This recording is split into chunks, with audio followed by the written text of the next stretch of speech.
Sally, because so she said that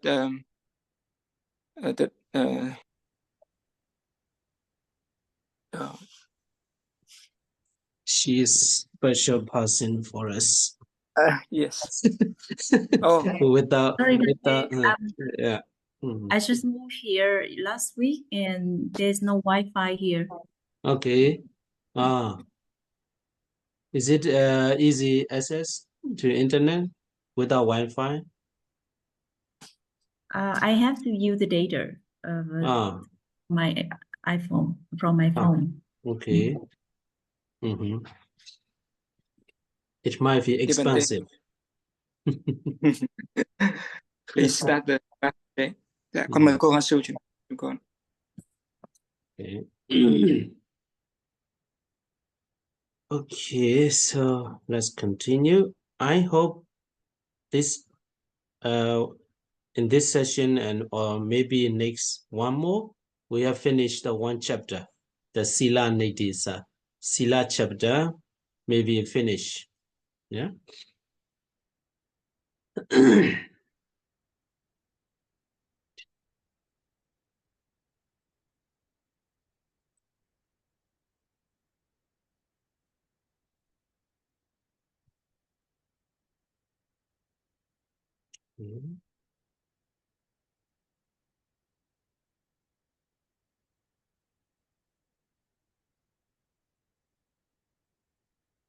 So previous 2-3 weeks, we are talking about the step by step until to reach the Nibbana. Yeah, we talk about that.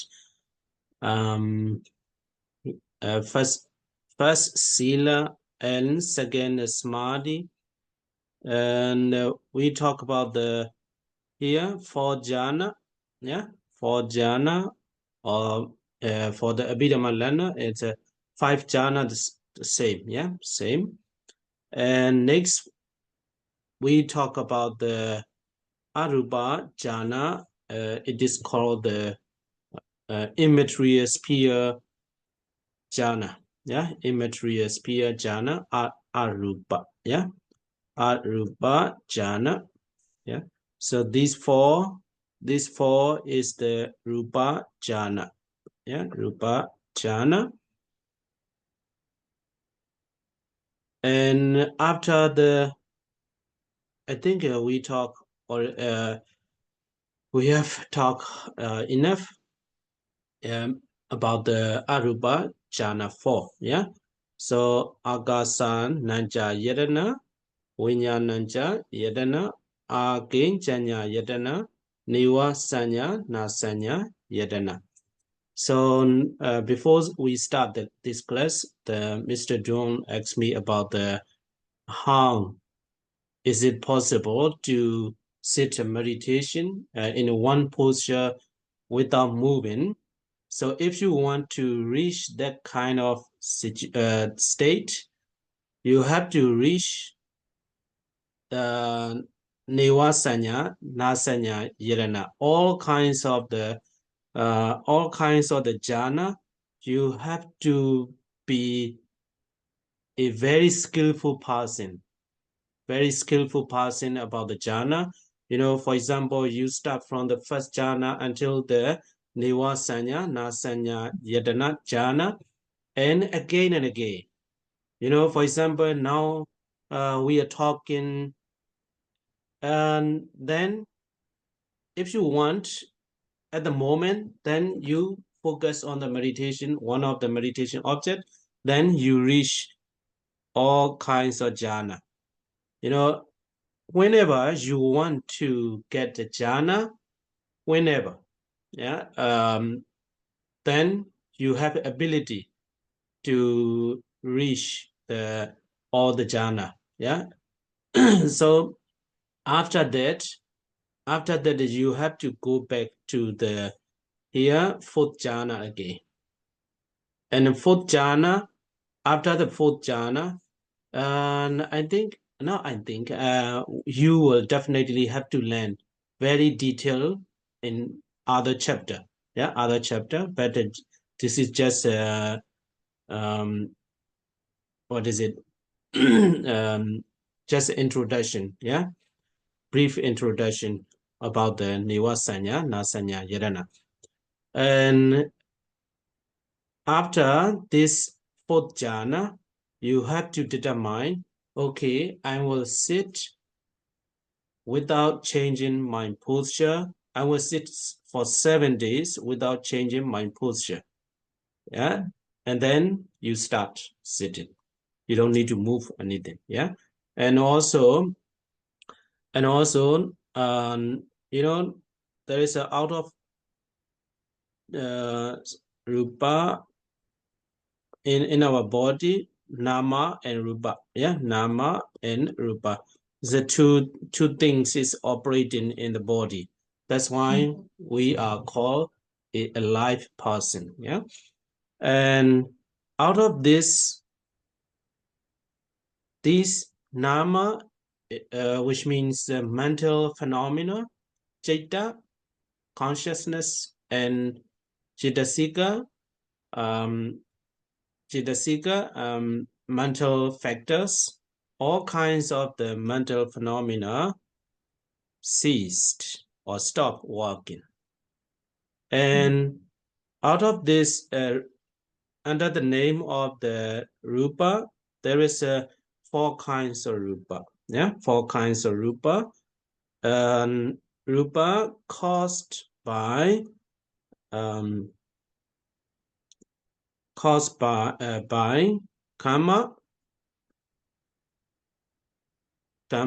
and karma and citta, consciousness, citta and consciousness, and tejo, heat and cold. Yeah, heat and cold. I don't know how to say. I will write here tejo. Yeah, and vayo is let's say the wind, but actually it's not a wind. The kind of things support our moving. It's caused by wind. Yeah. Okay. So there is a 4. Sorry. No. Sorry. No, vayo. Yeah. Sorry. Ahara. Yeah, Mr. John, I I said wrongly. Yeah. Ahara. So there is a 4 causes of the rupa, material phenomena. So out of these 4, material phenomena caused by karma is still working. See also not utu, not tejo, utu. Yeah, heat and cold, utu. Yeah, I'm correct again. Sorry. Utu, it means a heat and cold, and this kind of material phenomena also still working. And ahara, before he starts meditating without changing the posture, before that time he eats. That kind of material phenomena also still working. Only this stop working. Material phenomena caused by citta or mental phenomena stop working. So during the 7 days while you are meditating, only these 3 kinds of material phenomena is working. So this is because Mr. John asked me about that. So other students also can have a knowledge about that. So, okay, I will stop here for the translation. Bây giờ chúng ta hãy tiếp tục. Ngài hy vọng rằng là khoảng trong buổi học ngày hôm nay hoặc là thêm một buổi học nữa thì chúng ta sẽ kết thúc cái phần bàn về giới.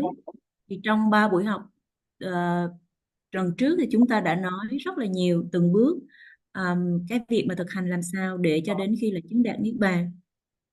Đầu tiên đó là xây dựng nền tảng giới hạnh sila, và thứ hai là mình sẽ thực tập định, phát triển định samadhi. Ở đây bàn về các tầng thiền chứng hay là jhana. Đối với những ai mà có kiến thức về Abhidhamma hay là vi diệu pháp thì các 4 cái tầng thiền sắc giới đó được chia thành 5 cái tầng thiền sắc giới theo như tạng Abhidhamma. Thì thực ra thì nó cũng giống nhau mà thôi. Tuần vừa rồi thì chúng ta đã kết thúc về các cái tầng thiền ở cõi sắc giới và cũng đã nói về các cái tầng thiền ở cõi vô sắc giới. À, thì các cái tầng thiền vô sắc giới ở đây có một số cái từ ngữ mà chúng ta cần phải lưu tâm, đó là tiếng Pali. Chẳng hạn như là đối với cái tầng thiền mà là không vô biên xứ thì nó gồm có 3 cái loại tưởng, đó là gì? Sắc tưởng, rồi đối ngại tưởng và sai biệt tưởng, hay có thể gọi là cái tưởng về vật chất, cái tưởng về cái sự tiếp xúc và cái tưởng về cái sự đa dạng. Tiếp nữa đó là thì có một cái câu hỏi mà chú Dũng hỏi sư vào đầu cái buổi học là làm sao mà một người có thể ngồi ở một cái tư thế trong một thời gian dài mà không có di chuyển, làm sao có thể. Thì ở đây Ngài nói rằng là để mà làm được điều đó thì ta phải chứng đến cái tầng thiền thứ 8, đó là phi tưởng phi tưởng xứ. Đồng thời khi mà chứng thiền như vậy thì còn phải thuần thục, rất là có cái kỹ năng, gọi là phải thuần thục các cái pháp, 5 cái pháp thiền, 5 cái pháp thuần thục. Bắt đầu từ đầu tiên đó là phải chứng sơ thiền, và từ sơ thiền đó là phải phát triển cho đến đạt đến cái tầng thiền cao nhất là phi tưởng phi tưởng xứ. Và khi mà chứng thiền như vậy thì phải thực hành thuần thục hết lần này đến lần kia, hết lần kia đến lần nọ, làm sao để mà cho có cái kỹ năng. Thì lúc bây giờ thì ở đây là khi mà chúng ta muốn chứng một cái tầng thiền nào đó thì chúng ta bắt buộc phải thực tập một cái đề mục, chọn một cái đề mục thiền định và chứng sơ thiền, và từ sơ thiền đó thì mới phát triển để mà chứng nốt các cái tầng thiền còn lại. Thì bất cứ khi nào mà chúng ta muốn chứng cái tầng thiền thì điều đó có nghĩa rằng chúng ta cũng có cái khả năng để chứng những cái tầng thiền khác. Đặc biệt là sau khi mà hình như nó có cái âm thanh dội phải không chú Dũng? Có vị nào chưa có tắt mic không ạ? Con tắt hết mic rồi đấy cô ạ. Mọi người tắt hết rồi cô ạ. Có thể là từ cái mic của cô. Không sao đâu cô ạ, cô cứ nói đi ạ. Mọi người tắt hết rồi ạ. Thì sau khi mà chứng tầng thiền thứ tư, tứ thiền đó, thì lúc bây giờ chúng ta sẽ khởi lên một cái lời phát nguyện ở trong tâm, đó là kể từ bây giờ cho đến 7 ngày nữa thì tôi sẽ ngồi mà không có dịch chuyển. Thì trong cái phần này thì chúng ta sẽ học chi tiết hơn trong những cái chương sau. Tuy nhiên ở cái phần này chúng ta chỉ đơn thuần là học những cái phần giới thiệu rất là khái lược về các cái tầng thiền mà thôi. Vậy thì như chúng ta đã biết là trong cơ thể của mình là gồm có tồn tại 2 phần. Thứ nhất là về phần vật chất và thứ hai là về phần tâm. Vật chất là rupa mà tâm là nama. Cái chữ nama ở đây á, thì nó đồng nghĩa đó là từ chitta và cetasika, và có một cái từ khác cũng gọi cho cái phần tâm này, đó chính là thức. Vậy thì một người mà phải có cái sự hội tụ đủ 2 điều kiện, đó là rupa và nama, thì được gọi là một người còn sống. Và trong cái phần mà rupa hay là cái phần về vật chất hay phần sắc đó, nó gồm có 4 loại sắc. Đầu tiên đó là loại sắc mà được tạo bởi nghiệp. Thứ hai là loại sắc hoặc là về phần vật chất được tạo bởi tâm, là sắc do tâm tạo, sắc do nghiệp tạo. Một cái nữa là sắc do thời tiết hay là nhiệt độ. Nhiệt độ ở đây là gồm có nóng và lạnh, mà tiếng Pali là utu. Và thứ tư đó là gì? Sắc do dưỡng chất tạo hay là ahara. Vậy thì khi mà một người mà họ ngồi thiền với cái lời phát nguyện mà ngồi thiền trong vòng 7 ngày mà không có dịch chuyển, thì lúc bấy giờ thì sắc do nghiệp tạo vẫn còn hoạt động, rồi sắc do nhiệt độ tạo vẫn hoạt động, sắc do dưỡng tố. Ở đây chúng ta phải biết được rằng là ngay trước cái lúc mà họ phát nguyện ở trong tâm là ngồi mà không có dịch chuyển, thì lúc bấy giờ trước đó thì họ vẫn có ăn. Thì ngay cái lúc như vậy thì sắc mà do dưỡng tố tạo vẫn hoạt động. Chỉ có duy nhất một cái đó là gì? Sắc do tâm tạo nó ngừng hoạt động trong suốt 7 ngày đó. Sở dĩ Ngài giảng thêm về cái điều này là bởi vì ngay đầu buổi học thì chú Dũng có hỏi, cho nên là Ngài hướng dẫn, Ngài giải thích để mà cho những ai ở trong cái lớp này cũng có thể biết được cái thông tin này. Yes, Francis. Yeah.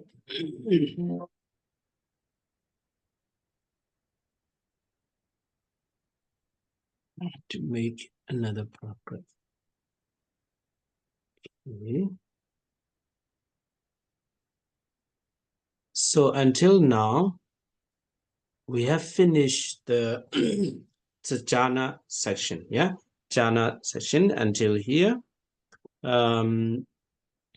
So altogether 9 jhana, 9 kinds of jhana, and here is 4 jhana, and here is 4 jhana, 4 jhana, and 9 or 8. So if you say the 9 kinds of jhana, it means here is 5 jhana, 5 rupa jhana, and here 4, altogether 9. If you say 8 jhana, so Abhidhamma already understand about that. 8 jhana, if you say 8, here is 4, and here is 5 jhana. So here also 4 jhana. So altogether 8 jhanas. So you practice the samatha meditation until maximum level. You will reach niwa sanya, na sanya yedana, or neither perception nor perception. This is the final. Yeah, this is the final level of the jhana state. So if you are very happy to practice the samatha meditation, the maximum states which you can reach or which you can attain is only this. Yeah, if you are very skillful in practicing the samatha meditation, the maximum level you can get is the direct knowledge. We call the in Pali many kinds of what is it, supernormal power. Yeah, many kinds of supernormal power you can reach, you can get. You know, for example, after you reach all these 9 or 8 jhana, and a moment ago I talked a little bit, and you go back to here, this jhana, and also you determine or you prepare like you know, for example, I want to walk over the water. Yeah, over the water. I'm going to walk over the water. I'm going through the earth. I will fly like a bird, something like that. And also I will create many bodies of my own, something like that. So such a kind of supernatural power you can attain or you can create, yeah, or you can get such a kind of supernatural power. That is maximum. And next benefits you can get from the samatha meditation is Nirodha Samapatti. Nirodha Samapatti. But if you want, Nirodha Samapatti means attainment of cessation. Sitting 7 days, something like that, without moving posture, without eating. Such a kind of benefits you can get from the samatha meditation. But if you want to how to say, if you want to practice the attainment of cessation, Nirodha Samapatti,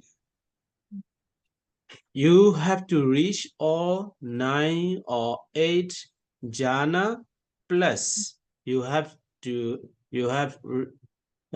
you have to reach to the anagami phala stage. Yeah, anagami. For some learners, it might be a little bit difficult to understand. If you for those who does not have the who don't have the Abhidhamma knowledge. Anyway, I hope I will try my best to understand anagami state and arahata stage. Yeah, arahata state. So this is for the nirodha samapatti, the attainment of cessation. But for the supernatural power, you don't need to reach this kind of state. That's why, you know, in the story, in the many stories, some people who practice samatha meditation in the forest, they have a supernatural power, but they don't reach even the Sotapadimagga stage. They are only the samatha. They are only the people who practice samatha only. But it is not the very. It is not the target that the Buddha encouraged. Samatha only. So here, what we have to continue practicing is vipassana. So that's why I made a new paragraph. So now you have reached the samatha meditation. You have completed. After completion of the samatha meditation, you have to continue to the vipassana. This is that the Buddha encouraged to continue. So this is a vipassana. This is just in brief. You will have to learn a lot, very detailed in later chapter. Through the contemplation of impermanence in Pali, anicca, yeah, anicca, contemplation of impermanence, anicca, nupassana. In the case of perception of permanence. So this one, I want to focus, I want to talk a lot about that. Everybody already heard, I hope so. So anicca, impermanence, and pain or suffering, dukkha, and not self, anatta. So anicca, dukkha, anatta. So we will learn, you will have to study later chapter about that. Here, briefly to say, if you want to practice the vipassana, samatha is 40 kinds of samatha meditation method. You have to choose one of them and you practice, you focus on that. But for the vipassana meditation, you don't need to choose any one. You have to sit comfortably and you have to watch the whole body and you just see it, what's happening in your body. What's happening in your body and mind? What's happening? Yeah, what's happening? You have to look, you have to be aware of everything happening in your body and mind. And at the same time, you have to contemplate impermanence or suffering and no self or something like that. Yeah, these three. Yeah, it's a very, you know, very easy to practice the vipassana meditation. For the samatha, it's a very quite what is it? Not very clear. Not very clear. It's a lot of profound and very deep procedures about the samatha practice. For the vipassana, it's so obvious, so clear. Yeah, so clear. You just sit and you just being aware, sitting, be with the awareness, yeah, of what's happening in your body. So this is the vipassana practice in brief. Okay.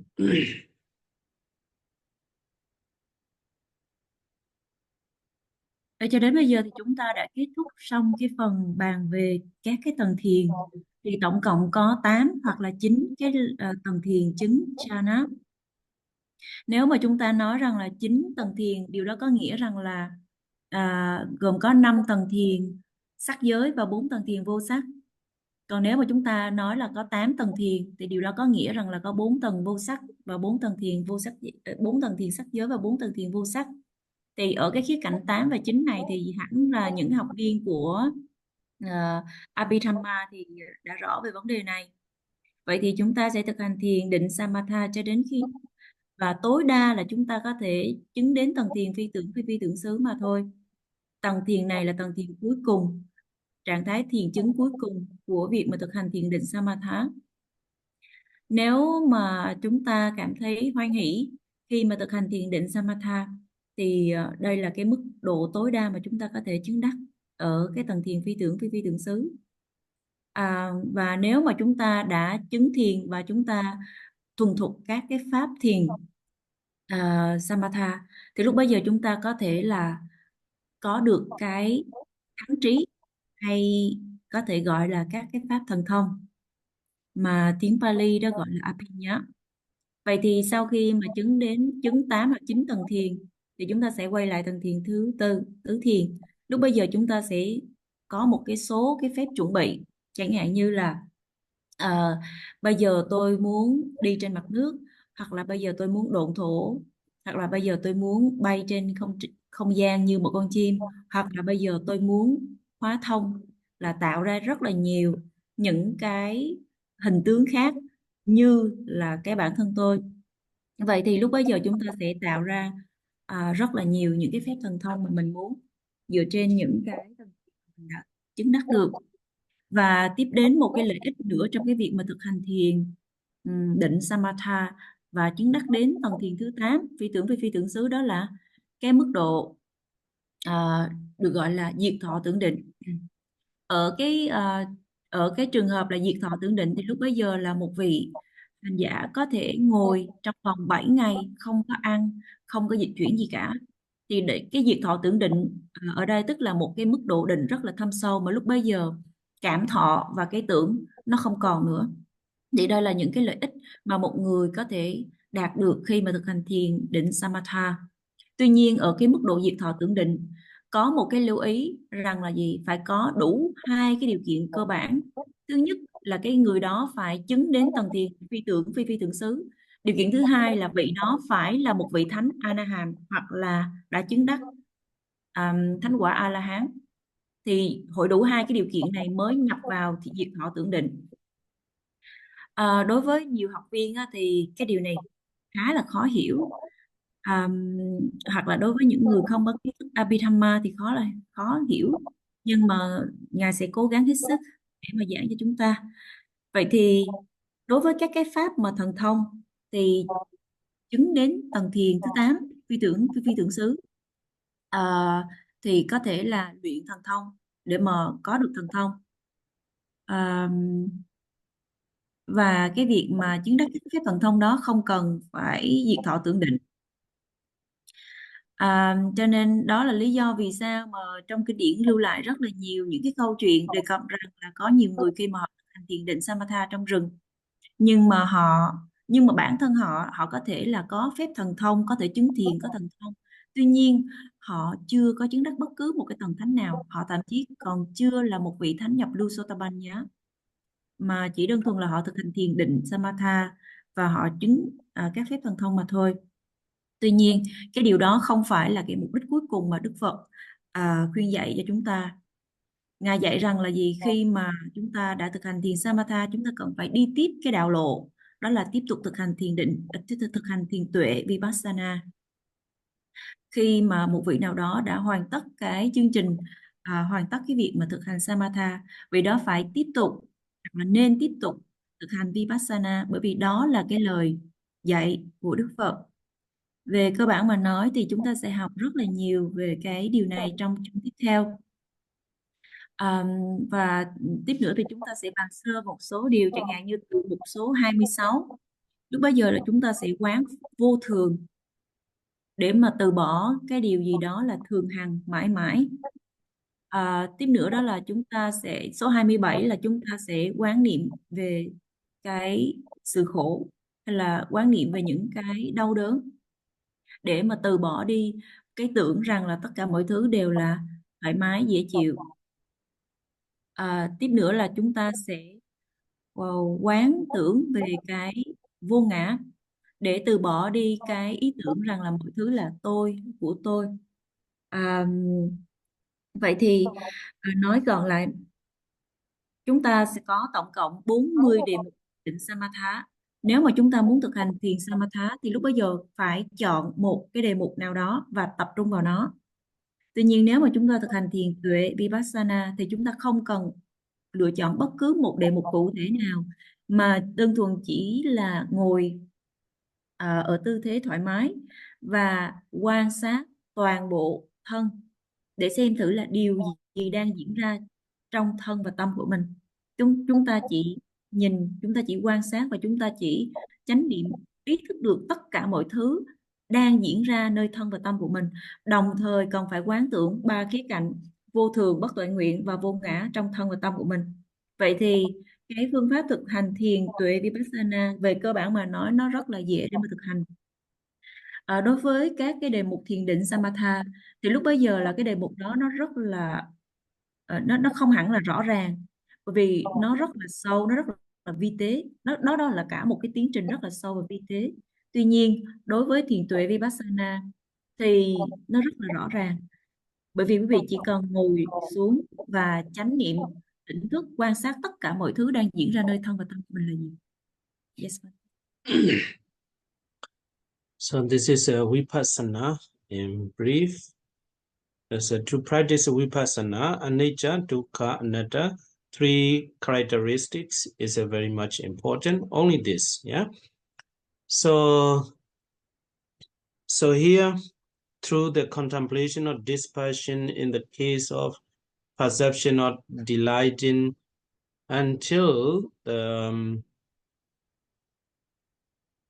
here, so all these are the process you have to overcome. Yeah, you have to overcome when you practice the Vipassana meditation. But with the Samatha meditation, you cannot overcome. You cannot go through all this. You know, here dispersion is a nibbida. Yeah, nibbida, and fading away is a viraga. So I think we don't need to talk too much about that. If you are interested, you can read yourself and you can learn yourself. And I will not go detail about that. So if you practice the Vipassana meditation, it's a nibbida, it's a dispassion. So here dispassion is you don't want to get another life. You want to get a nibbana in this very life. Yeah, viraga and nirodha and patinissagga. So here I want to talk about that. Yeah, so all these what is it, situations, and you will have to go through. Yeah, and next one is I will talk about here Sotapanna, Sotapatti Makina. Yeah, so I will skip this one. Yeah, I will skip this one, not very important. And so by practicing the Vipassana meditation, and if the necessary circumstances are met, you will reach this Sotapatti Magga state. Yeah, through the path of stream entry, in Pali, Sotapatti Magga. In the case of defilements, coefficients with false view here is only false view, but not only false view, but also, you know, in Pali, Detti and Vicikiccha. Yeah, deity is a false view. Deity and Vijigaccha. Yeah, so these two defilements, because this is just a brief, that's why not all here. And deity and Vijigaccha. So if you reach the Sotapatimagga stage, and you have already discarded deity, wrong view or false view, which case are doubt. So you start discarding or getting rid of the defilements, kilesa. So altogether 10 defilements. I took it from the Abhidhamma. If you reach, by practicing the Vipassana meditation, if you reach the Sotapatimagga state, you have removed the wrong view and doubt. So 2 defilements you have already got off. Yeah? And this is a Sotapatimagga. And next, then you continue practicing the Vipassana meditation, not through the samatha. Yeah? Vipassana meditation, and next level you will have to reach is the path of non-return. It's a Sakadagami. Yeah, Sakadagami. Sorry, no. Path of once return. Once return is a Sakadagami. Yeah, Sakadagami. So here, in the case of gross defilements, it means, you know, a person who has reached the Sakadagami Magga and who has attained the Sakadagami Magga does not remove any other defilements, kilesa, any other defilements, but, you know, for example, he may still has a greed, but not very strong greed, not very strong passion. Yeah, and also he may have the hatred, but not very strong. And delusion also not very strong. Sloth, restlessness, shamelessness, fearlessness, all kinds of defilements are not very strong to the for the Sakadagami Magga. So gross defilements he has already removed. And next step, if you continue practicing the Vipassana, and next step is Anagami Magga. Anagami Magga in English, the path of non-return. Yeah, non-return. In the case of residual defilements, so here residual defilements, when you reach or when you attain the Anagami Magga state, there's no greed. Here I have to divide the 2 kinds of greed. Yeah, 2 kinds of greed. You know, we all have many kinds of greed, but basically there are 2 kinds. So greed for the sensual pleasure. Yeah, sensual pleasure. Yeah, sensual pleasure. Another kind of greed is the greed or attachment to the jhana. Yeah, attachment to the jhana. Yeah, jhana attachment. So for the Anagami, he has removed all kinds of sensual pleasure. Yeah, sensual pleasure.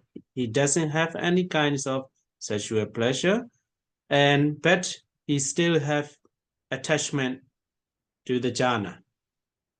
Yeah, to the jhana state. So that's why after this life, he will definitely be reborn in the jhana world, like a Rupa Vajara. and arubhavajara. And hatred completely removed. Yeah, hatred completely removed for the Anagami Magga. Delusion as well. There is still delusion. And this one as well, there is a lot to talk about that, but I don't want to make you confused. You know, you will have to learn it later. Here, let's remember then, like that, he doesn't removed the delusion and pride too, and other kinds of defilements he still have. And next step is the Arahata Magga. This is the final. Yeah, that's the final goal of the Buddhism. If you attain the Arahata Magga stage, all the rest defilements have been discarded. Yeah, so there is no more kilesa defilements left to remove. If when you reach the Arahata Magga stage, so let's finish our mission or the procedures of the Buddhist practice. If you reach the Arahata Magga, you will not be reborn in next life. You have already completed. Yeah, so this is the final stage. Okay.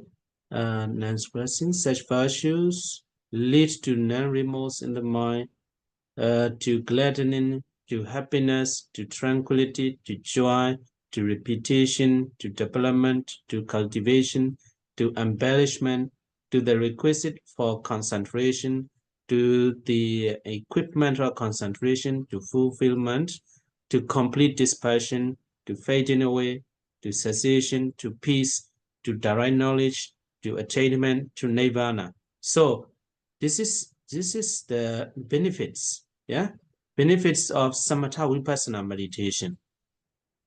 So you can contemplate it every day. You know, if you feel something, you know, you feel remorse, you are not happy in life, then there is a way, there is an instruction here.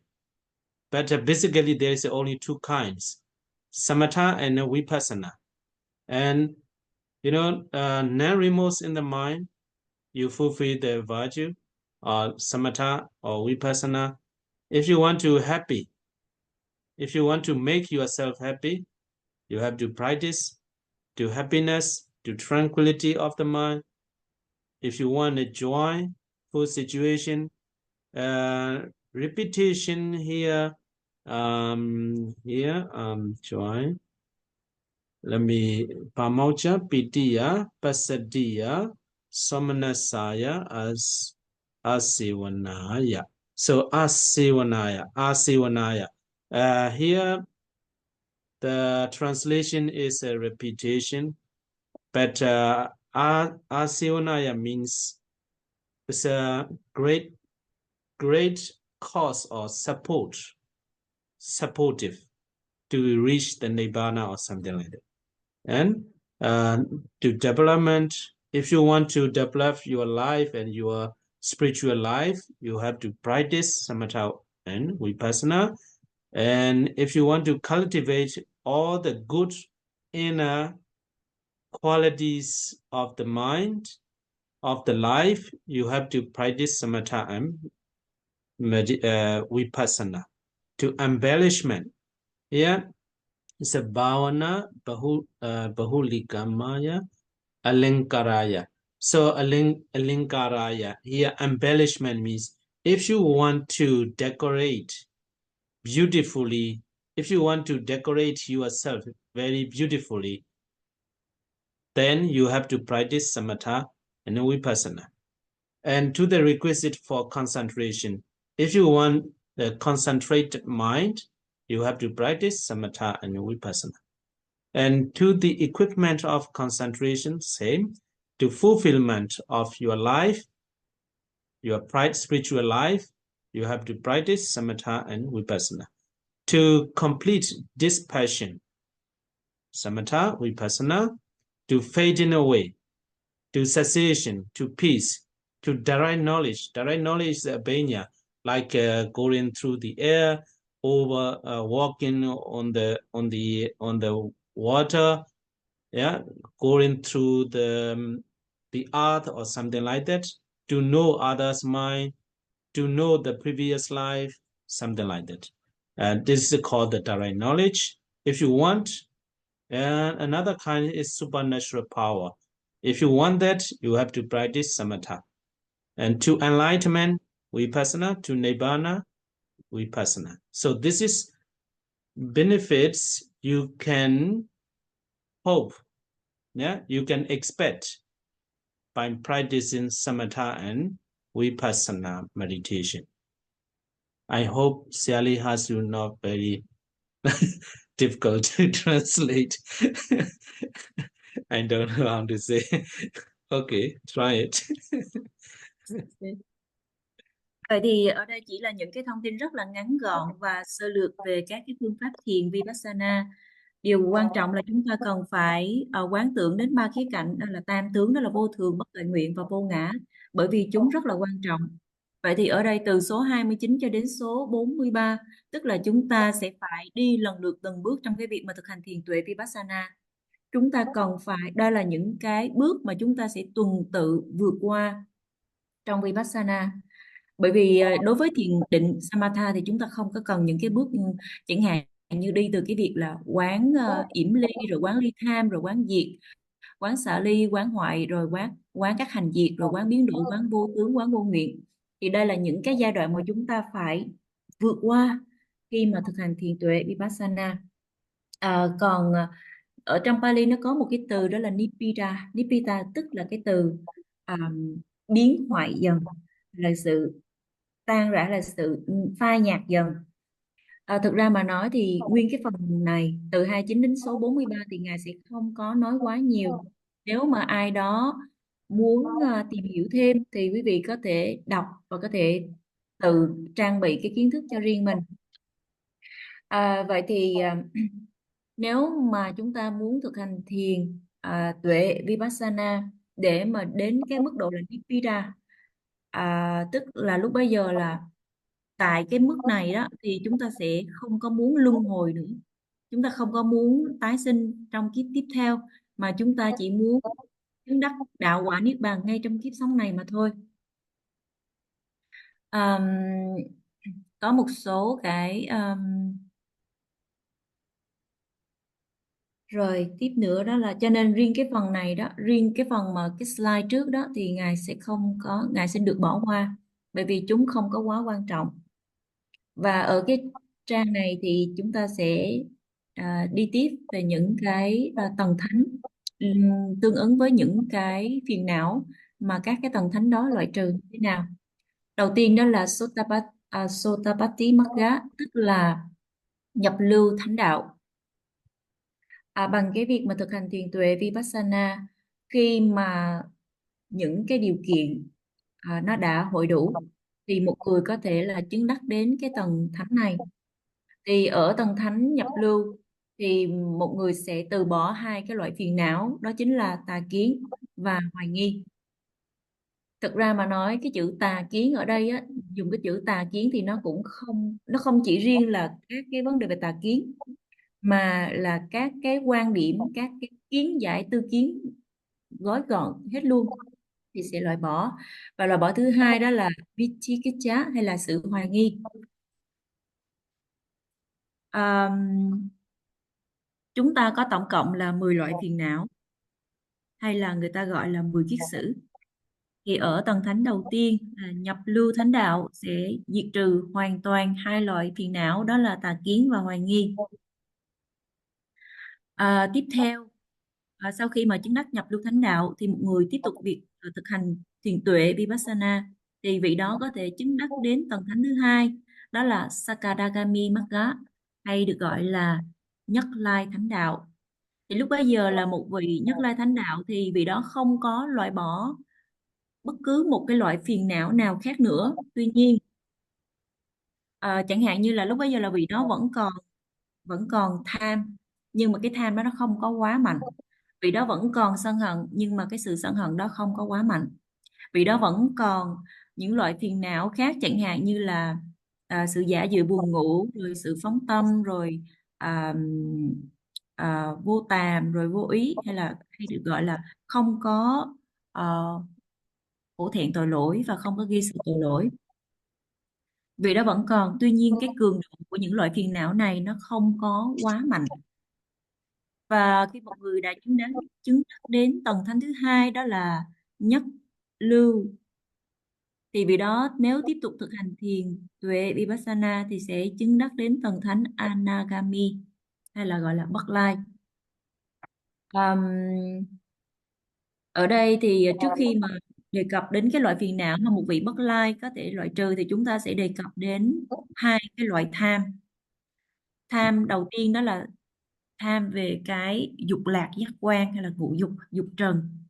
Và loại tham thứ hai đó là cái sự dính mắc vào các tầng thiền chứng.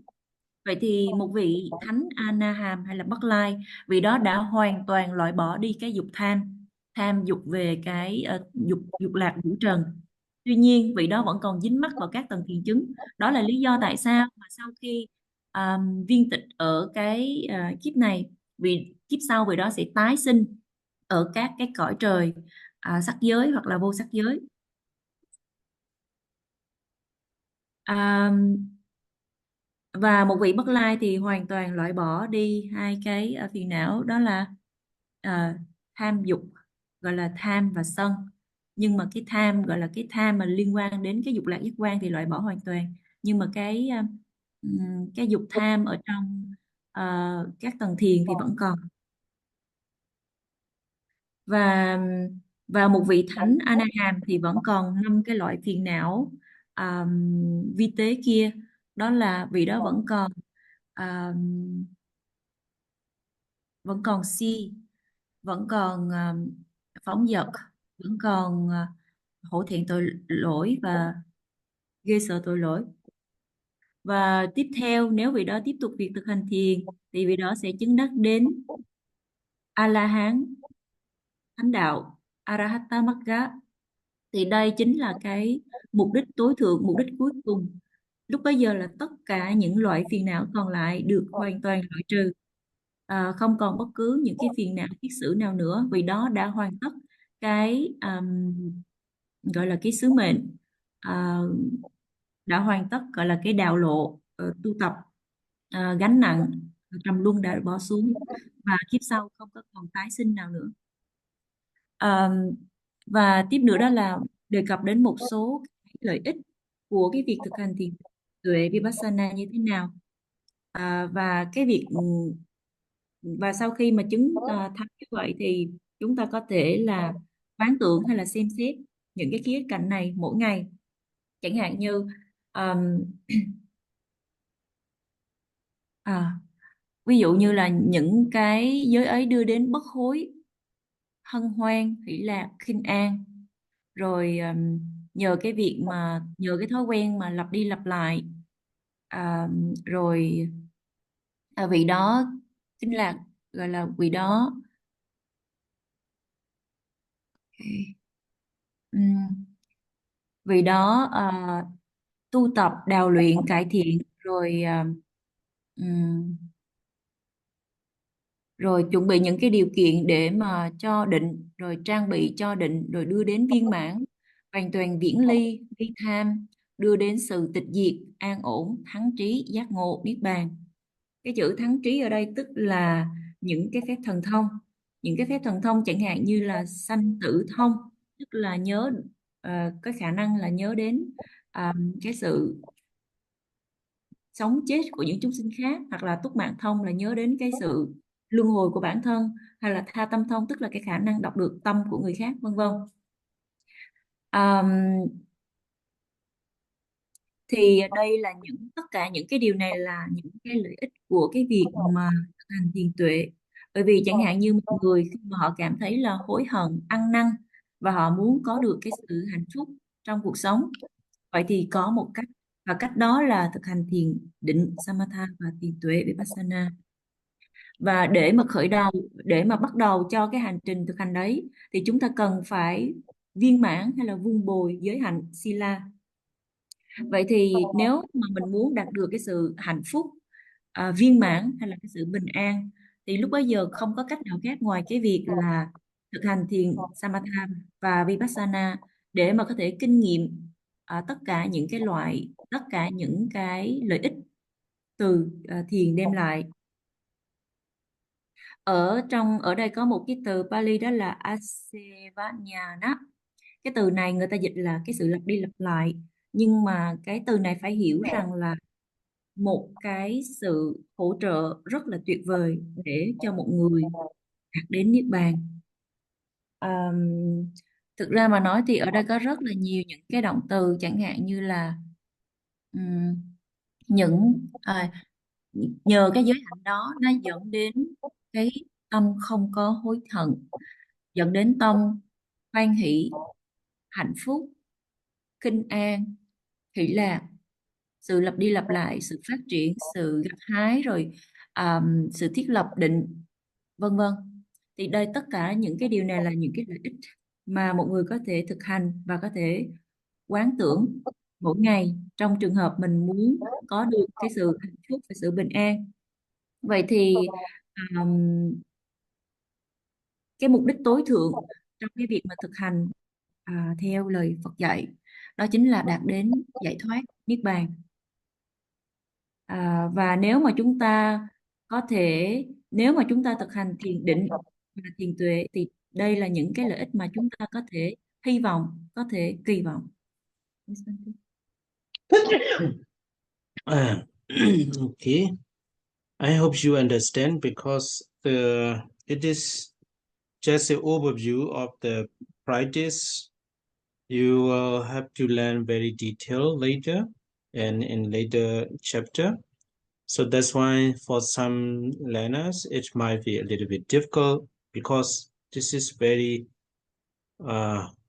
brief introduction of the Buddhist Buddhism practice, and from the sila, morality, till the nibbana, samatha, vipassana, nibbana. So that's why it might be a little bit difficult to understand. So anyway, I think this kind of overview of the Buddha's practice very very informative. Informative is a very good to know about that, and you can understand about what Buddhist practice is all about.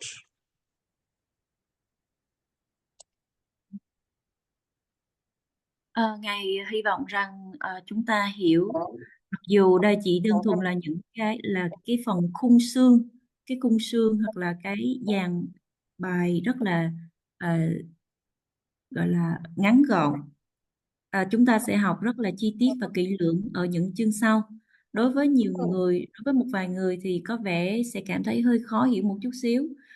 Tuy nhiên không sao cả, bởi vì đây chỉ là cái phần giới thiệu của cái phương pháp, gọi là nó chỉ là cái phần giới thiệu của tinh hoa Phật giáo mà thôi.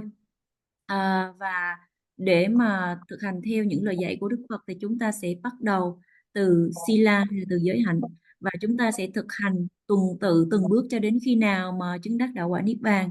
Đó là lý do vì sao mà nguyên một cái chương trình hay cái đạo lộ đó nó khá là dài, cho nên là khúc đầu thì hơi khó hiểu, nhưng không sao cả. Ngài nghĩ rằng là đây chỉ là đơn thuần là cái phần khái lược mở đầu của những cái phương pháp thực hành theo Phật giáo mà thôi.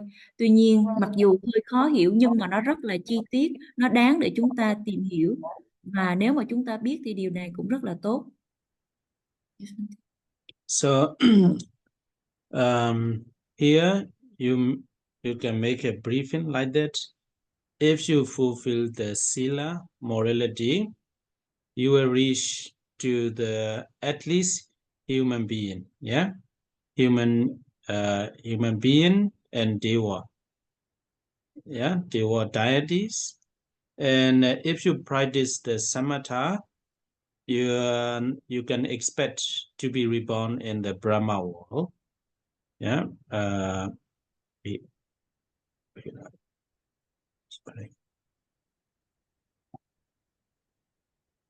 Brahma world. Yeah. And if you practice the Vipassana, the maximum level you can reach is the Nibbana. Yeah, Nibbana. So, yeah. So at least if you want to be reborn as a good human being in the deity's Deva world, you have to fulfill the Sila. And if you want to get the supernatural power, or if you want to be reborn in the Brahma world, you have to practice samatha. And if you want to attain the Nibbana, you have to practice the Vipassana. This is just a briefing, yeah? Ở đây chúng ta có thể nói gọn lại những ý sau. Nếu mà chúng ta viên mãn giới thì ít nhất chúng ta sẽ tái sinh làm người và tái sinh làm chư thiên. Nếu mà chúng ta thực hành thiền định samatha thì ta có thể kỳ vọng là tái sinh ở những cái cõi trời phạm thiên. Nếu mà chúng ta thực hành thiền tuệ vipassana thì tối đa là chúng ta có thể là chứng đắc đạo quả niết bàn. Vậy thì nói gọn lại một lần nữa là ít nhất nếu mà chúng ta muốn tái sinh là một người tốt hoặc là tái sinh làm chư thiên ở các cõi trời dục giới thì lúc bây giờ chúng ta cần phải viên mãn giới hạnh.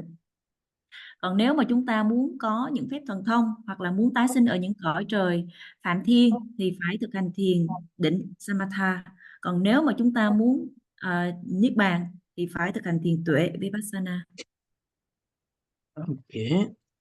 So next one, I will not talk very detailed. So I will explain a little bit about that. It's not very important. Should I say like that? Not very.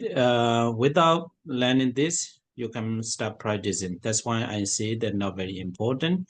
But I will explain just a little bit. So in this page, what is the defining of it? Here, virtue. Yeah. What is the cleansing of it? So just to keep in mind, transgression, at least for the lay people, 5 precepts. If you don't transgress, if you don't break any kind of precepts, this is just you have fulfilled the sila. Yeah. So I made a color, and the virtues, tallness, rent, blotched, and mortal. Is it just like a words? Not very important. It's a breaking the what is it? The sila morality. So, and contrary, if you don't break, and your virtue or morality sila is clean. So like that. So let us say like that, because I want to finish this chapter. Yeah. And next, and here, 7 bounds of sexuality. So mostly the people say, what is sexuality? Sex is actual intercourse for the man with the woman. Only that is sex, we say. Actually, according to this text, according to the Buddha, not this text, there are 7 bounds of sexualities. He agrees to massage, manipulation, bathing, wrapping down by woman. He enjoys it, and he likes laughing off a girl or something like that. This is also a kind of sexuality. So all these, if you want to reach the Nibbana, final goal, you have to avoid all 7 bounds of sexuality as well. So that one also not very not very difficult to understand. Yeah, you can read yourself. What is the 7 bonds of sexuality like that?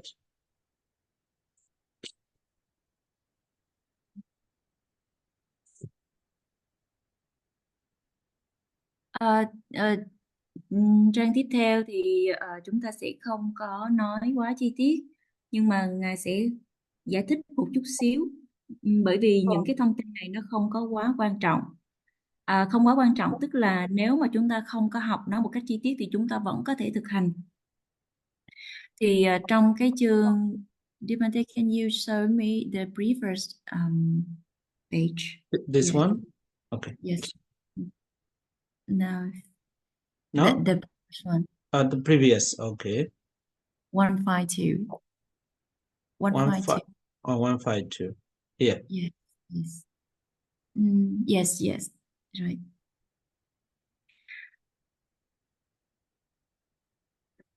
Vậy thì người ta cũng sẽ hỏi rằng là cái ô nhiễm của nó là gì và cái việc làm sạch nó là gì.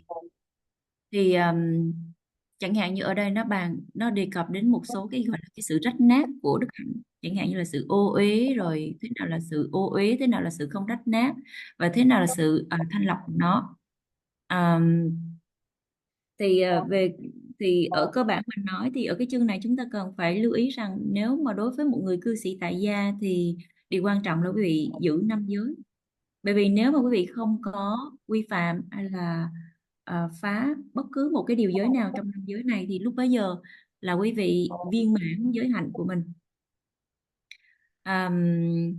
Và trang next page anh tiếp. Ở trong cái phần về giới đó thì sư có tô một vài cái từ mà bằng màu xanh, thì tức ở đây là giới bị rách, bị lũng, rồi bị hoại, vân vân. Thì quý vị có thể tự đọc để mà hiểu cái nghĩa nó như thế nào. Tiếp theo đó là đề cập đến 7 cái loại 7 cái hình thức mà quan hệ tình dục. Thường thường mình nghe cái từ mà quan hệ tình dục thì mình sẽ hiểu rằng là cái hoạt động quan hệ tình cảm giữa người nam và người nữ thì mới được xem là quan hệ tình dục. Nhưng mà thực ra mà nói theo Đức Phật thì có 7 cái loại hình thức này. Và nếu mà chúng ta muốn chứng đắc niết bàn, cái mục tiêu cuối cùng đó, thì chúng ta bắt buộc phải tránh 7 cái hình thức quan hệ này. Thực ra thì những cái điều này không có quá khó để hiểu, cho nên là quý vị có thể tự đọc. Tuy nhiên ở đây thì chẳng hạn như là một cái vị mà đồng ý là massage, rồi tắm, rồi đụng chạm với người nữ, rồi vị đó là tận hưởng vui thích, cái sự hài lòng với cái việc mà đụng chạm người nữ đó, vân vân, thì cũng được gọi là những cái hình thức quan hệ tình cảm mà chúng ta phải tránh. Yes, Okay.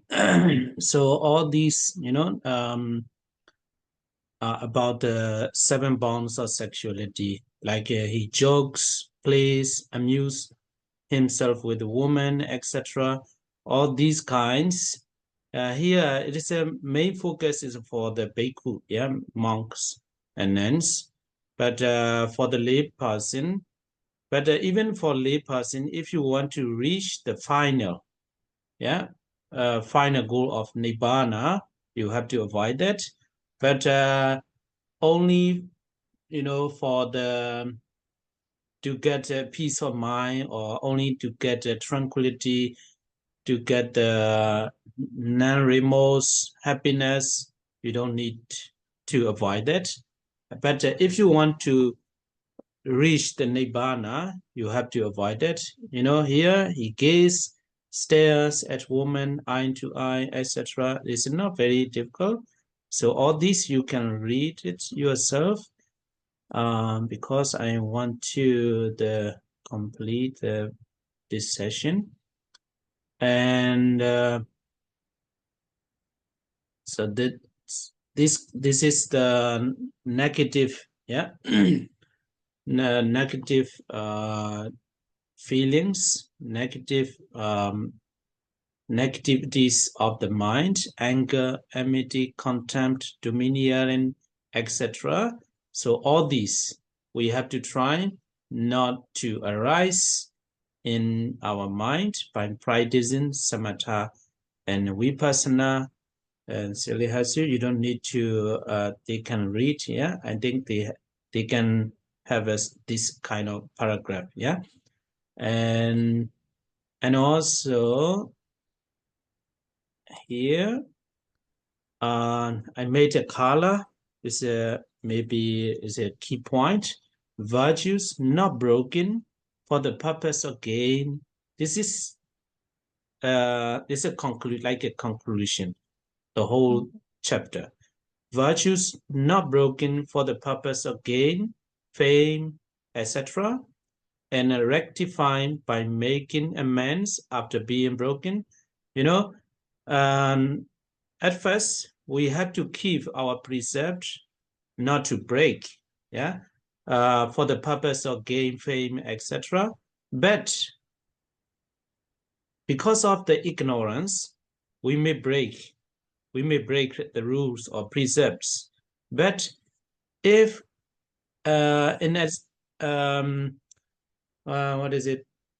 if we break one of the precepts, we have to make amends. We should not live without amending. Yeah, without amending. Making amends after being broken by the faults of negligence, etc., not damaged by the bonds of sexuality. Even though you don't commit the sexual misconduct, but you are gazing at the girl you like, even though you have a wife or something like that. But if you are gazing at a girl, is it damage? Yeah, not damaged by the bonds of sexuality and by such evil things as anger, enmity. You know, you don't break any rules, you don't break any precept, but you are always angry. You know, you don't kill anybody, you don't steal, you don't commit sexual misconduct, you don't tell lies, you don't drink alcohol, but you are always angry. You are living with the enmity, something like that. Yeah, these are negativities of the mind. It's also not good. Are called the entirely untorn, unrent, unblotched, and immortal. Yeah, it's unbroken. It's a full. You have completed the virtue like that. Yeah.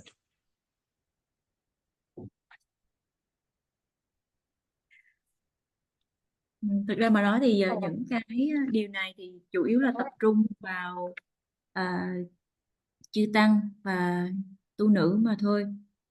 Còn đối với cư sĩ thì nếu mà cư sĩ muốn chứng đắc đến cái mục đích tối thượng niết bàn thì cũng cần phải tránh.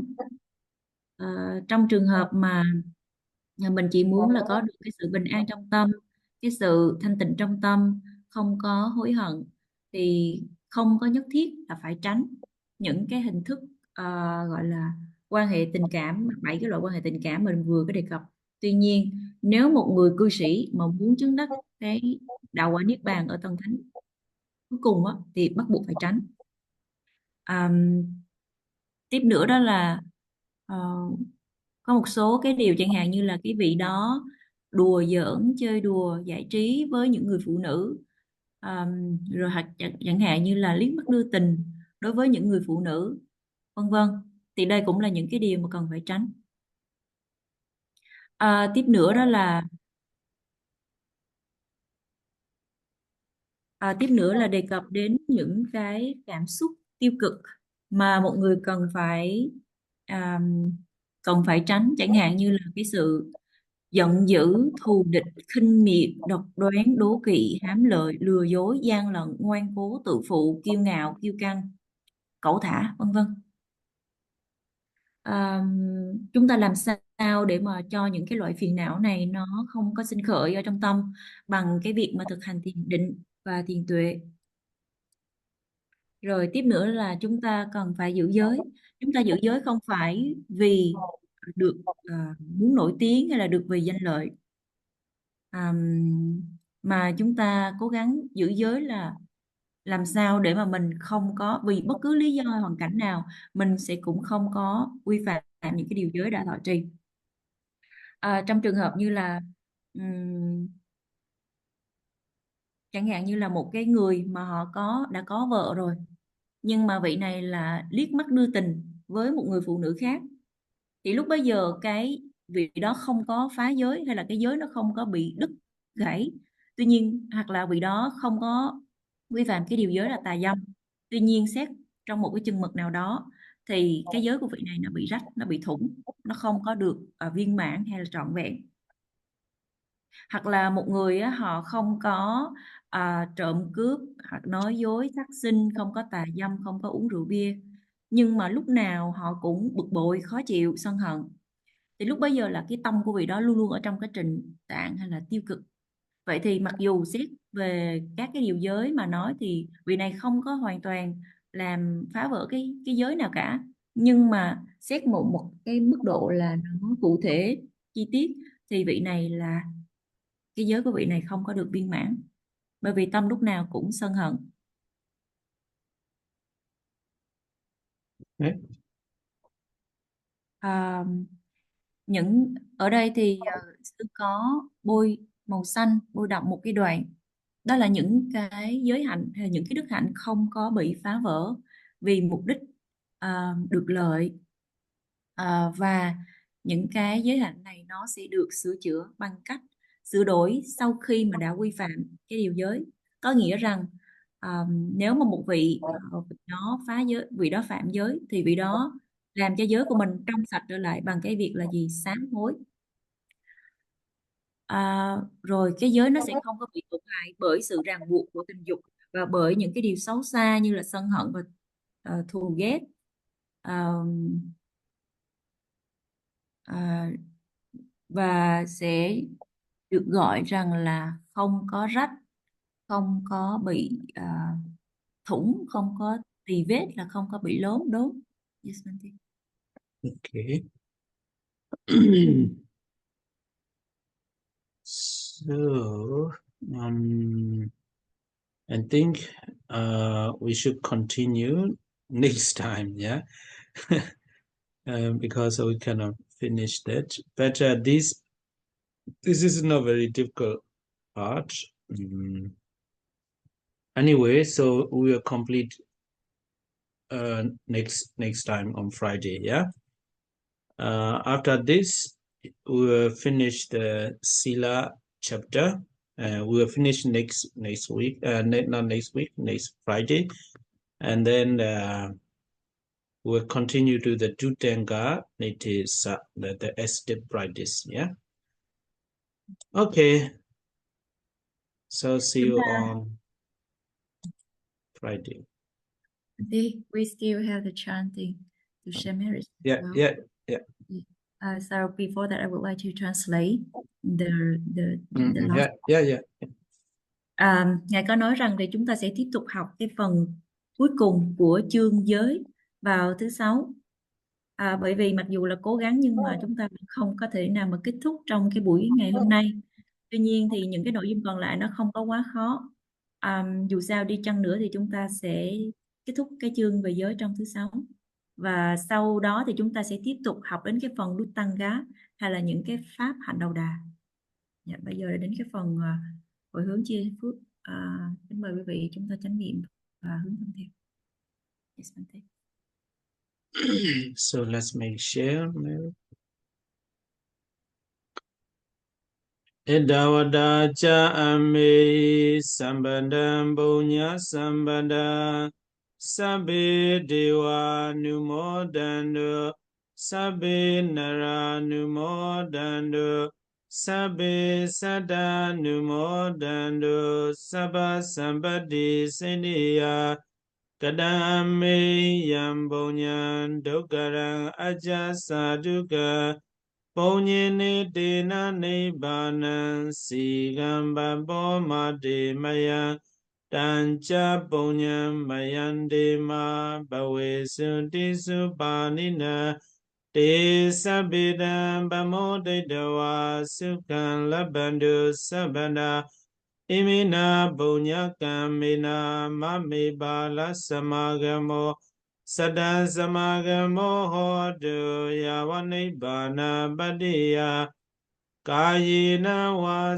Waja Chaitina Pamadina Mayagada Echayang Kamame Bandi Puri Banya Dathagada Idame Bonya Aswakia Wahan Hodu Idame Bonya Nibanasa Bajiyo Hodu Imame Bonya Bagan Sabasada Nambajimi Idano Nyadina Hodu Sukida Hondu Nyadayo Idano Nyadina Hodu Sukida Hondu Nyadayo Idano Nyadina Hodu Sukida Hondu Nyadayo. Sadhu, sadhu, sadhu. Thank you so much for your teachings today, Bante. Okay, welcome. Thank you. See you on Friday. Yeah. Hẹn gặp lại quý vị vào thứ Sáu tuần này ạ. Yeah. Chúng con cảm ơn cô Hasu ạ. Yeah. Cảm ơn quý vị. Thank you Bante. Em cảm ơn cô.